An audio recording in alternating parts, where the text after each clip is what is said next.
கத்திரிக்காய் மசாலா குழம்பு எப்படி செய்யறதுன்னு தாங்க பார்க்க போகிறோம். வாங்க பார்க்கலாம். முதல்ல ஒரு பேனில் எண்ணெய் ஊற்றிக்கோங்க. கட் பண்ணி வச்ச வெங்காயம், பூண்டு கொஞ்சம் போட்டு ஃப்ரை பண்ணிக்கோங்க. 1/2 டேபிள் ஸ்பூன் சீரகம், 1/2 டேபிள் ஸ்பூன் மிளகு சேர்த்துருக்கீங்க. 1/4 டேபிள் ஸ்பூன் சோம்பு சேர்த்துக்கோங்க. 5லேருந்து 20 வெந்தயம் சேர்த்துக்கோங்க.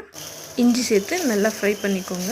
நீ வச்ச தக்காளி, நான் 4 தக்காளி சேர்த்துருக்கேன். மீடியம் சைஸ் தக்காளி 4 சேர்த்துருக்கேன். நல்லா ஃப்ரை பண்ணி எடுத்துக்கோங்க.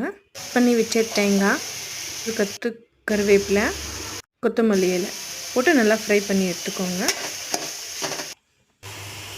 வறுத்த வேர்க்கடலை, கலர் 2 டேபிள் ஸ்பூன் நல்லா ஃப்ரை பண்ணி எடுத்துக்கோங்க.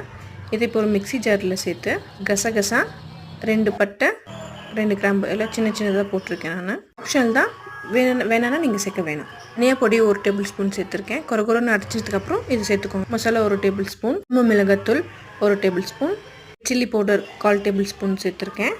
மஞ்சத்தூள் ஒரு சிட்டிக்கு சேர்த்து நல்லா நைஸாக அரைச்சி எடுத்துக்கோங்க. இந்தளவுக்கு அரைச்சி எடுத்துக்கோங்க. இப்போ தாளிப்பை பார்த்துக்கலாம். எண்ணெய், ஒரு கடாயில் எண்ணெய், கடுகு, சீரகம், வெங்காயம் போட்டு நல்லா ஃப்ரை பண்ணிக்கோங்க. கருவேப்பிலை எப்படி கட் பண்ணி வச்சுட்டு அதுக்குள்ளே அரைச்சி வச்சுருக்க மசாலாவை போட்டு நல்லா எண்ணெயிலே கொஞ்சம் டீப் ஃப்ரை பண்ணுங்கள். நான் எண்ணெய் ஜாஸ்தி ஊற்றுறேன், எப்போவுமே கம்மி தான் சேர்த்துப்பேன். இதில் நல்லா நீங்கள் டீப் ஃப்ரை பண்ணிக்கோங்க. தேவையான அளவு உப்பு போட்டு நல்லா ஃப்ரை பண்ணிக்கோங்க. இந்த அளவு வந்ததுமே அரைச்சி வச்ச பேஸ்ட் நம்ம ஊற்றி தேவையான அளவு தண்ணி ஊற்றி கொதிக்க விடுங்க. 8லேருந்து 10 நிமிஷம் கொதிச்சா போதும். குழம்பு ரெடி.